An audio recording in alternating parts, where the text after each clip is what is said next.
beautiful faces out on a very fine, rainy, as usual, evening, this evening. What an honor it is to share the stage with Billy Ray Belcourt, a person that I've admired, who's inspired me, written 5 books, prof at UBC, and just an amazing person who has an incredible reputation in our own Indigenous community in urban East Vancouver, which is where I'm from.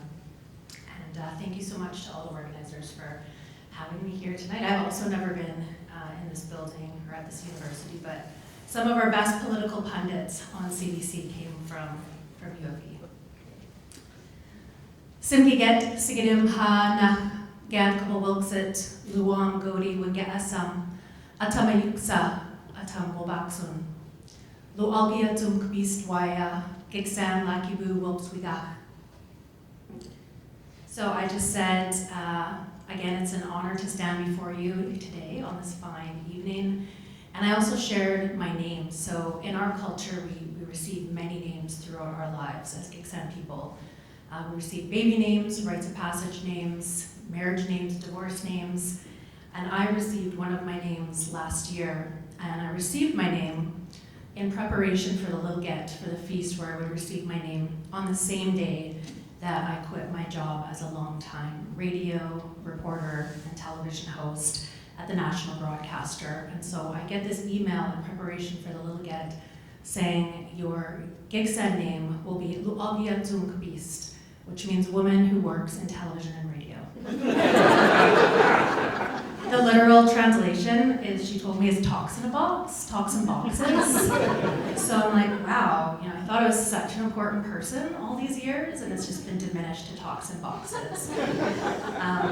But my people have a really good way of humbling you out, and we always say that we leave mistakes on our button blankets to signify that there's always room for improvement, there's always room for mistakes, there's always room for growth. Humility is such an important part of our culture. When I was a little girl, all I wanted was the truth. I was one of those really annoying kids who asks why, every second sentence. It was really annoying. But it made me a damn good journalist, and probably equally annoying.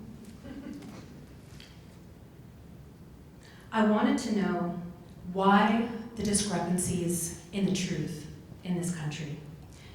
You see, my powerful, integrous, tenacious elders and relatives were fighting in one of the largest Aboriginal rights and title cases of our time, the Delgamuukh.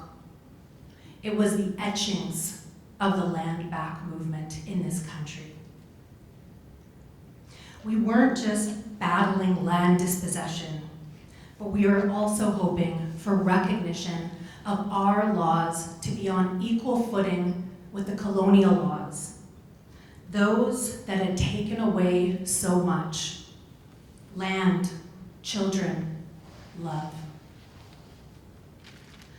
But when I turned on the TV or cracked open a school book, I saw the opposite of our sophisticated laws, our strong and protective governing structures, and those integrous people that I'd grown up around.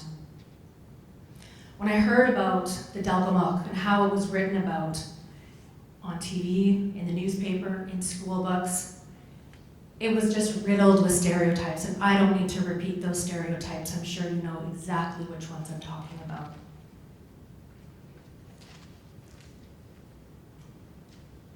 The books I was offered at school were absent of the faces, the words, and the lens of my people. We were instead shown as a primitive people bearing little. Our truth was not only twisted with deception, our voices were being quelled purposely. In fact, one of the greatest of the greats in terms of literature, in terms of Indigenous voice, Lee Markle, she had to fight at an international level to be recognized as a writer in this country She had to crash literary circles in order to be accepted. As a young girl seeking the truth, I found myself becoming melded to the systems that I was so trying to understand. I was being bullied in school. I was being abused by social workers. And I became entrenched in street life. But I refused to be a statistic. I refused to be that story that they wanted to tell about me. And I refused to give up. My pen emerged first as a counselor, helping me to flesh out the transgressions of those who had abused me. And then it turned into a light to pave a way forward for those buried voices. Becoming a journalist was a dream for me, thinking back to that annoying little kid asking why? It was a dream for me to tell the truth, the real truth, the unfettered truth about my people. The beauty, the love, the joy, the protection, the sophisticated people that we are. Only when I landed a job at the national broadcaster, I was told, you can't tell those types of stories here. They're too depressing. They're too complicated. But mostly I was told, we don't believe those stories. I was also called biased. You can't be an Indigenous person and tell Indigenous stories. You can't be trusted to tell the truth. It felt like carrying a sack of potatoes up a massive mountain with bullets in my chest and arrows in my back. And I wanted to give up. I so badly wanted to give up. Why, ancestors, does my life have to be so hard when all I want is the truth? And then I heard my ancestors whisper in my ear, remember who you are. Your experiences aren't a curse, they're a gift. Your curiosity isn't a curse, it's a gift. Your compassion isn't a curse, it's a gift. Your courage is a gift. And so my pen emerged as a catalyst for change, as an agent for change. And as I looked out into the dark sky, I could see a constellation emerge. A number of truth tellers lined up beside me. Those who refused to see our people cast into darkness. Those who wanted something just like me. We wanted to alchemize deception into truth. And so I decided then and there to push against the false narratives, the illusion of truth, and pull for the stories to be shared, true stories about us. And the tides began to shift. The tides began to change. People started to care. We started to see an abundance of Indigenous stories, Indigenous writers whose voices had been buried for so many years start to rise to the surface. My wishes, our wishes, as a collective were coming true. Me and my dad used to spend a lot of time outdoors. He was a hunter, and he was also a logger. And when we peer out into the darkness, he'd say, you always make the same wish over and over again. No matter where you are, when you see that first star, when you blow your birthday candles, you always wish for world peace. And I said, Dad, that's so stupid. And then, like today as an adult, I'm like, that's really cliche. But he said, Angela, no, our people, we're not just individuals. We're one tiny sand on the shore of a water, of an ocean. We're one tiny tide in a current. We are a collective, and that's how we think. And I think about that wish all the time now, because now that he's passed on, I carry on that to my son. And I think about that peace every single day, because that peace is something we're in such short supply of today, especially if you're the wrong color. From Palestine to the Congo, to Lebanon, to right here in Canada, you can't ignore who gets to feel safe and who doesn't. In my book, Unbroken, I talk about Indigenous women and girls are 8 times as likely to be murdered by a serial killer. We make up 25% of the homicide rate, even though we make up 4% of the population. Indigenous people, 10 times more likely to be murdered by a police officer than a white person. It's in such stark contrast to how we are treated in our own cultures. From the Gitxsan, our word for the river, to the we-GAK, our word for the tiny little flowers of the children.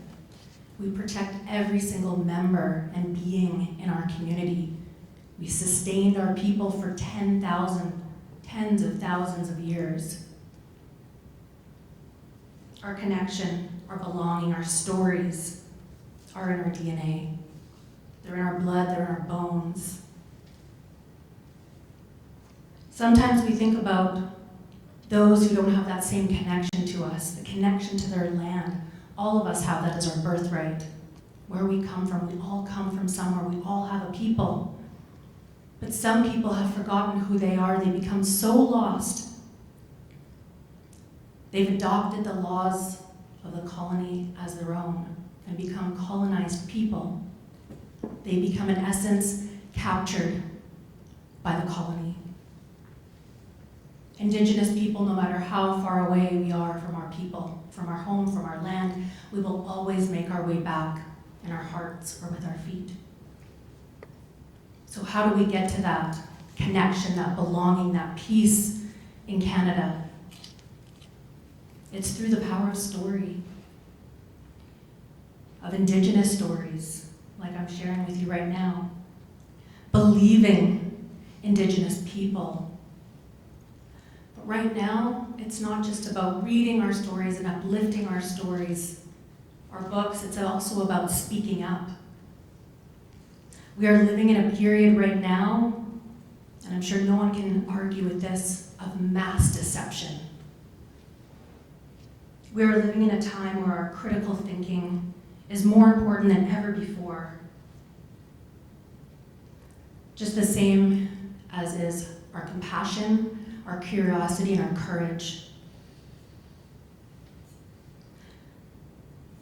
There is power in speaking out in the face of enormous monsters of silence and deception, just as much as there is in the power of Indigenous stories.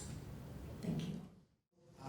Spoke so movingly about truth, and truth in the face of the truth the state communicates, right? So Billy Ray, you were talking about felt knowledge, which comes from the body, not the state. And Angela, you were talking about how we work with the state media, and the CBC said we don't believe those stories, right? And then later, Billy Ray, you were talking about the anti-colonial fiction wouldn't assume a uniform truth shared by all of society. You both also obviously write nonfiction. I was wondering how much what you're talking about in terms of anti-colonial fiction, how much that moves over into nonfiction, how much those attitudes about how to approach nonfiction maybe change your approach in some way or don't, and how much, perhaps, Angela, what Billy Ray was saying about anti-colonial fiction maybe applies to your own approach to thinking about writing nonfiction or other genres as well. Was that coherent at all? Yeah. Yeah, I think so, thank you. I suppose why I've been so concentrated on sort of theorizing something specific about fiction is because of the weight of inherited craft norms that say, for example, that politics should be peripheral, or that fiction is about people and not systems, or that you need to treat certain political subjects with subtlety. And I'm thinking about these things because I'm thinking with my students about them,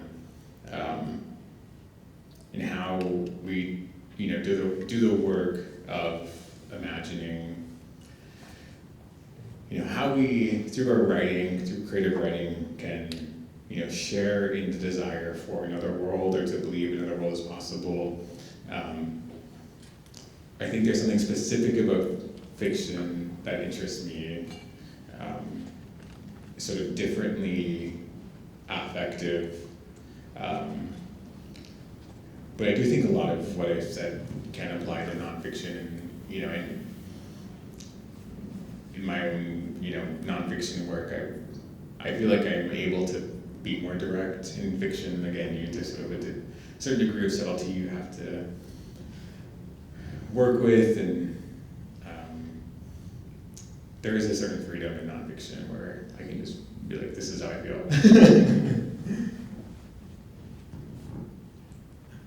Do you have anything you'd like to say about your approach to writing truth in a way that's different than the expectations CBC had, maybe, in terms of that in your own? Well, CBC didn't like my book, I should say that, and attempted to cancel it. That's why I was stalled for 6 months. I think, like, as Indigenous people, like, sometimes the things that are not accepted or appreciated about us, our writing, it always just blows my mind. So one of the things they took a great issue with was using the term white journalist. And that was something I was constantly told. And I always tell people, because they always ask, like, what changed in media? Like, how did, like, now when you open up any, like, CBC, CTV, when I'm talking about CBC, this is like, I'm talking about it as part of an institution, of a colonial institution of the media, which is what it is, right? Gatekeepers of information, truth. But the thing that changed really was, like, we open up the pages now and see like a bazillion Indigenous stories and from Indigenous reporters and incredible storytelling. And they say, what changed? And I said it was the audience, right? So when you're sitting in a newsroom with, like, say, like, it's you, the only Indigenous person, only Indigenous woman, for sure, and then there'll be like 11 white people in a room, and they all have a desire to tell a certain type of stories, and you're like, well, I think we should talk about safe drinking water in Indigenous communities, and they're like, that's not, like, no one cares about that. And you're like, okay, and then they have a different idea of what's the top story, and then you go and you tweet, well, X now or whatever, I don't really go on X anymore. But when I did back in the day, it's, I'd say, does anybody think, clean drinking water in communities is important? It'd be like 20,000 people saying, yes, please, this is critical. Or going online and saying, what do we call white people? And all the white people, 40,000 saying white people, right? So the power, I think, of social media and technology and reporters and editors seeing, like, that we had metrics on our story, technology, right? Saying, oh my God, Angela's story got 1 million hits in a day. Okay, like, we should all be doing stories on missing and murdered Indigenous women and girls. Like, the audience cares about this, right? And so with my book, with my amazing publisher, Greystone, there was just less, like, exhaustion of having to fight all the time just for the truth or just for my sense of belonging.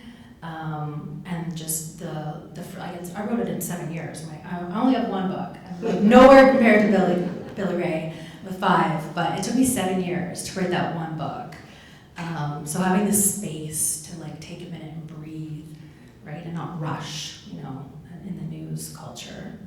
Yeah, that was a long way to answer your question, but. I just wanted to jump in something you shared about, so I had a brief, there was like a period, like a year and a half, where I wanted to be a journalist when I was an undergrad. And I was working at I was volunteering for the student newspaper at the University of Alberta, and then in the summer I got an internship with the newspaper in the town I went to high school in. And they gave me like a little opinion column. So I was reporting on like the annual golf tournament and the like high school talent show. But then he also gave me an opinion column, and I sort of happened to write most of those opinion columns about Indigenous issues. And then at one point, probably about midway through my internship, I had a similar experience of being pulled to the side and being like, this isn't, you know, you can't really keep writing about Indigenous issues. This was, I think, 2014. Yeah. So, yeah, the small rural newspaper is similar sort of dynamic of being like, the person was like, if you want to write about Indigenous issues, you should probably go to APTN or Win Speaker. Yeah. So so just to see the degree to which, until very recently, Indigenous storytelling, in specifically a journalistic form, was so circumscribed. But Yeah, so much pushback, and I feel like things really started to shift quickly during the pandemic after the horrific murder of George Floyd, and then the horrific confirmations of children not making it home from residential school.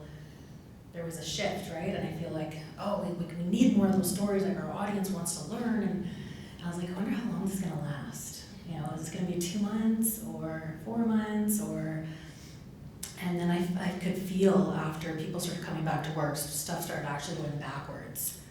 And it just felt like, oh my God, like we're in just such desperate times right now in terms of the truth, or you see people like so much denialism when it comes to residential school, right? And I go on X now and it's not even worth it. It's just all hate comments and bots, and it's like what is even the point of this? It's just gonna be rage fueling, right? Yeah. Well, we'll try to have a non-X-like environment for questions here. Kara's got a mic at the back there. If anyone has any questions, just raise your hand and Kara will rush the mic to you to ask your question. Or unlike X, we'll just be quiet. No, I guess we got a couple here. Yeah.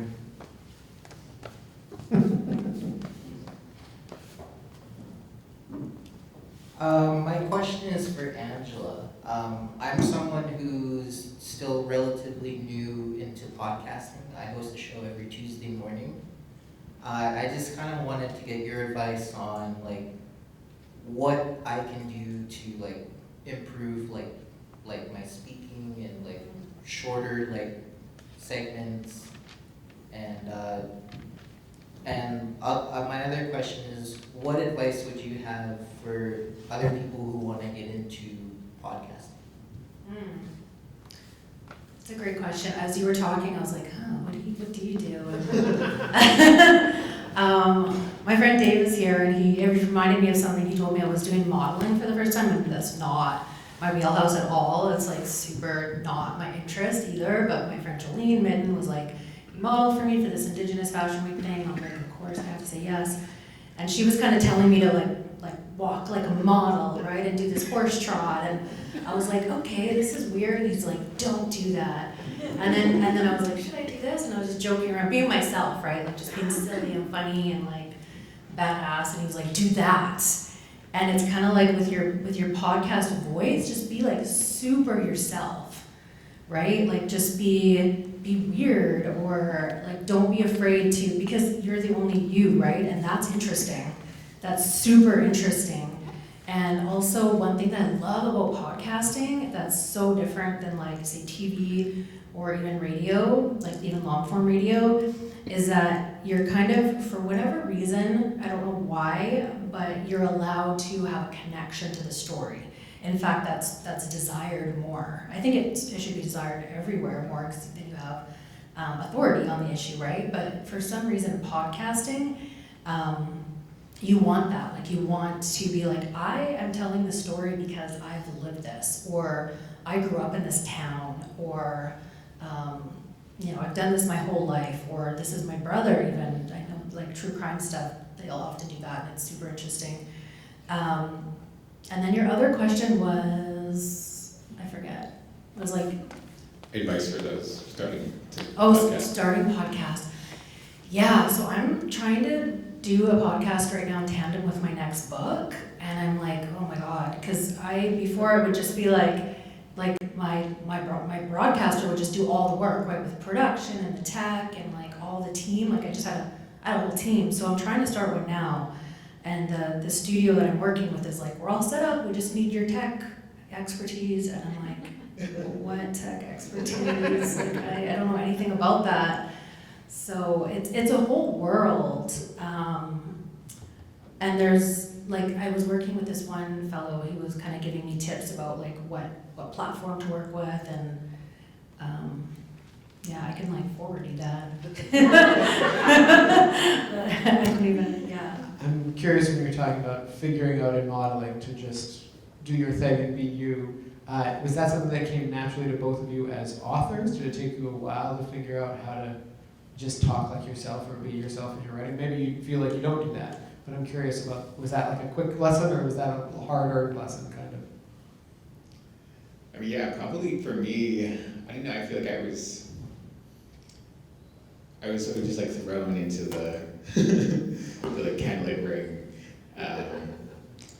And, you know, thankfully had people like my former agent, Stephanie Sinclair, who's, you know, now at McClellan Stewart there to sort of, you know, guide me, and other people like Tracy Lindbergh and, you know, Leanne Simpson was also very sort of supportive of what I was doing early. And I think, I was lucky enough to have that sort of mentorship, that,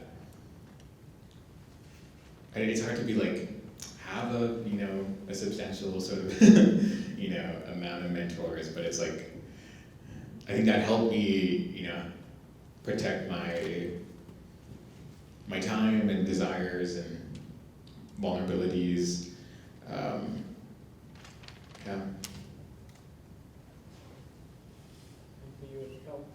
When you were sitting down to write your book, was that like a different process of finding a more distinct, unique voice of your own, as opposed to the CBC voice or the news reporting voice? It's a huge transition, right? Because when you're working in news, in particular TV, radio is a little bit different, but TV and online, you're never allowed to include your own voice. Like that's a huge no-no. You never want to become a part of the story at all, even if it will show your expertise on the situation. So including myself was like, it had to be a huge push from my amazing editor, Jennifer Call, and my agent, Samantha Haywood.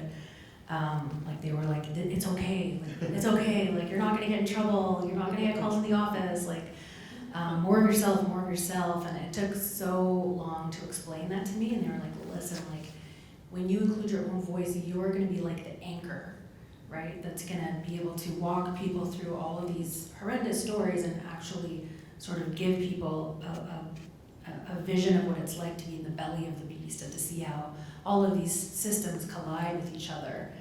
And but it was hard. I think fiction for me was harder than, I tried to write my story first as fiction, and I found we almost had to include more details or something. And with the nonfiction, my editor would just be like, I'm gonna take that all out. Like no one needs to hear that. I don't need to have that out in the world forever. And she was like, done. Like I'm gonna need to know why, taking it out. So, but yeah, it was a huge transition to put myself into the story. Yeah. Any other questions in the audience? Oh, Carol here. Oh, sorry. I didn't know there was a cue already. Hi, so this question's for Angela. I'm a journalist and I've been watching your career for a number of years, especially through Twitter, before it became X. You have such an important voice and you really brought a lot of people, I think, behind you and helped really amplify a lot of Indigenous voices, which I can tell you that people outside of the mothership really appreciated seeing. But I'm just wondering, now that you're detached a little bit from journalism, what are you doing next? So we haven't, and also from Billy Ray, like what are you guys working on next, and what can we watch for, and how can we follow your careers and support you a little bit more? So I'm writing my next book. It's on men, healthy men. See, I told you. I was like, everyone's like, whoa. I'm like, healthy men, and they're like, no. I'm like, no. Yeah, healthy men leading the way, creating a blueprint for the future in the face of Trumpianism and all those people. But yeah, so it's like a tremendous research effort, and it's coming out April 2026. It's due like in a few months in April. So that's kind of what I'm working on, and then just doing these keynotes. Like I don't know if it's the same with you, but for me, I'm like, whoa, like getting paid for books. Like you don't, right? You don't like it's ridiculous how little we get paid. So the way that I've been keeping myself like my bread and butter is like keynote talks, motivational talks all over Canada and then in the States a bit as well. And it's amazing just being able to speak my mind and say the truth and not face repercussions, not get fired.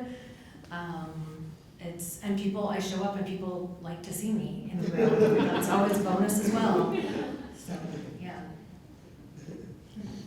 I sometimes get asked to do motivational talks too, but I tend to turn those down. I think I have a more of a melancholic vibe. Totally. So I have a book coming out next year. It's a book of poetry, also a book about men. That is a joke. Oh.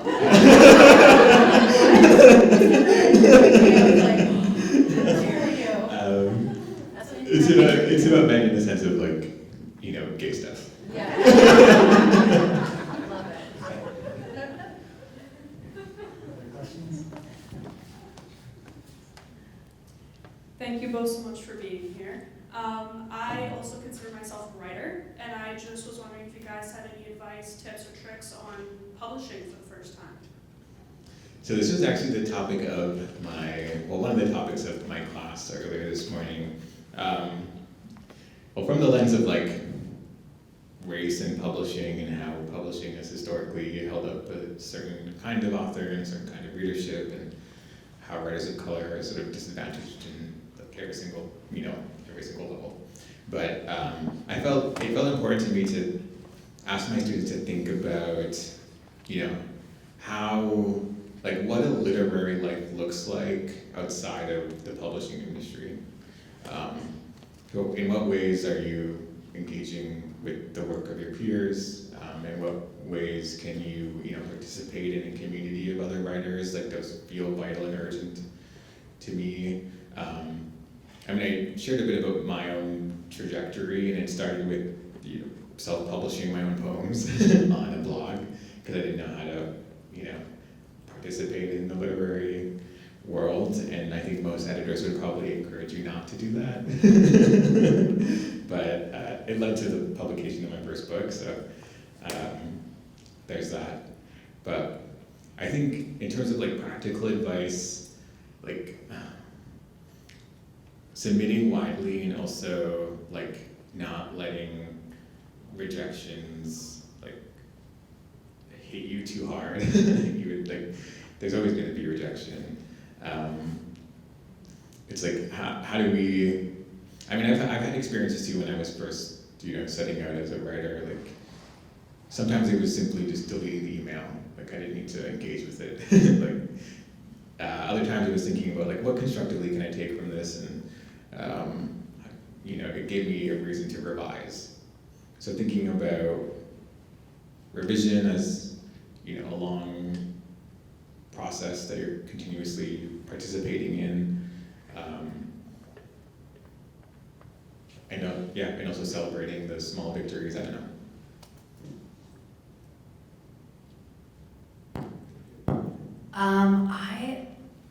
I just felt like it was such a new world for me. Like I didn't understand. I still am trying to figure it out. Like the payment, I was like in complete and utter shock. Like this is my life now.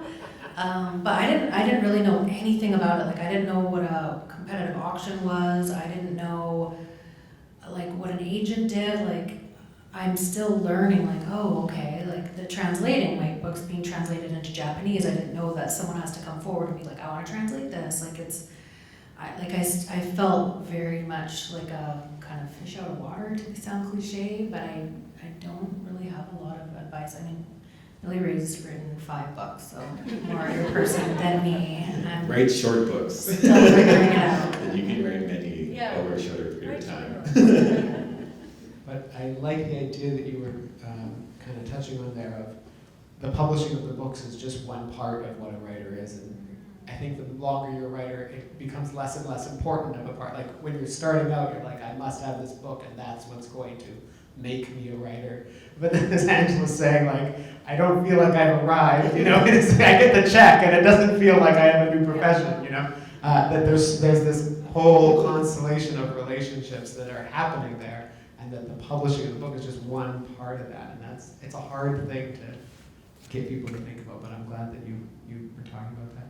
I think we have time for one more question.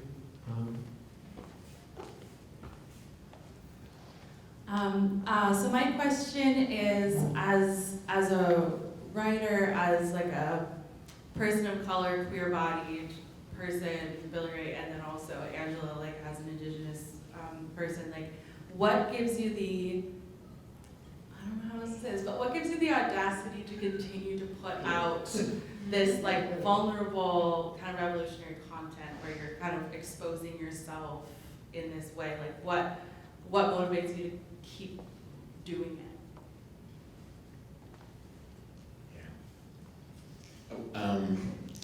Well, this is a great question. Yeah, thank you. I mean, I get this question as it pertains to, especially like my poetry and my memoir about like, how do you cultivate vulnerability? How do you keep yourself from withholding information? And for me, I just never had the instinct to not, to not go into detail about my life and to not be vulnerable. It could be a function of the generation I grew up in, where we were posting every detail about our life on Facebook. So it never occurred to me, like, not to write about sex. It never occurred to me not to talk about, trauma or not to use my own life as like my main foundation of inspiration and meaning making. And I think it's also a function of the kind of books I was reading. Like certain books made me braver. I'm thinking of as like a closeted young man or a teenager reading certain queer books. Like how at the time I didn't think of myself as a writer, but they were sort of like helping me build the bravery to then eventually write about my own life. And I think also knowing that, it matters to other people that we do what we do. Thinking about, especially queer Indigenous people who come, up to me or DM me and express their gratitude, like that stuff. Like it's important to know that there's people like me who are seeing themselves in the work, and it's having the function that other queer books had for me. What gives me the audacity? I actually started writing posts on Facebook too. I was like super cryptic. I think that's like a boomer thing. I heard somebody was like, "Don't you know boomers who beg book?" Is that a boomer thing? But yeah, I would write these long cryptic things. I was in Toronto at the time going to Massey College, and it was super weird. And so I was writing these long, and then I was like, you know what, I'm just gonna put this all in a book. And seeing, I remember I was in Lethbridge, and this Indigenous woman who was goth, fully goth, like how I was as a kid, came up and was like, I love your book. And I was like, oh, this is who I'm writing for, this is it. For someone to see themselves and to feel empowered, that's sort of what gives me, and creating change, right? But books is way different than news. It's so slow. You don't really know how or who you're impacting, except from the letters and notes you get and the feedback. But you don't see I'm shifting policy or making these revolutionary strides. But I think it's definitely possible. And one of the things I always heard at CBC was like, you're never gonna get respect around here unless you write a book. And that wasn't the impetus for me, but it was also like, like I'm not really respected in this place that I'm giving my blood, sweat, and tears to. And definitely feel a lot more love in the literary world. Yeah, sort of. I'm like, wait a second, same here. What is that? What's going on? I think we're gonna have to wrap it up there. Let's have both of these wonderful speakers feel the love right now.